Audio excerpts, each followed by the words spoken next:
Hello, নমস্কার, সত শ্রী আকাল। কেম ছো? সকলে কেমন আছেন? জ্যোথিকা চ্যানেলে আপনাদের সকলকে জানাই অনেক, অনেক স্বাগত। আবারও নিয়ে চলে এসেছি নতুন একটা ভিডিও। এইগুলো এখানে আজকে ভিডিওতে দেখা যাচ্ছে এই যে এটা হচ্ছে ছোলা ভাজা। ছোলাটাকে সেদ্ধ করে তারপরে সেটা রৌদ্রে দিয়ে তারপরে তাতে মশলা মাখানো হয়। এটা অবশ্যই মার্কেটের, ঘরে বানানো নয়। তো মার্কেট থেকে এটা আমি প্যাকেট নিয়ে এসেছি। আর তার মধ্যে দিয়ে দিয়েছি একটু কাঁচা পেঁয়াজ, একটা লঙ্কা কুচিয়ে দিয়েছি আর একটু সামান্য লেবুর রস স্বাদ মতো। ব্যাস আর কিছু দিতে হবে না। একদম সিম্পল সিধাসিধি আর সন্ধেবেলার ছিমছাম নাস্তা।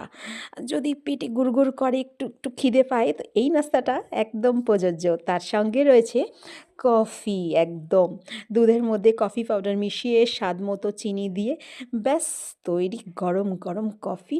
আর তার সঙ্গে এই ছোলার রেসিপিটা। কেমন লাগলো আজকের ভিডিওটা অবশ্যই জানাবে কিন্তু আমার কমেন্ট বক্সে।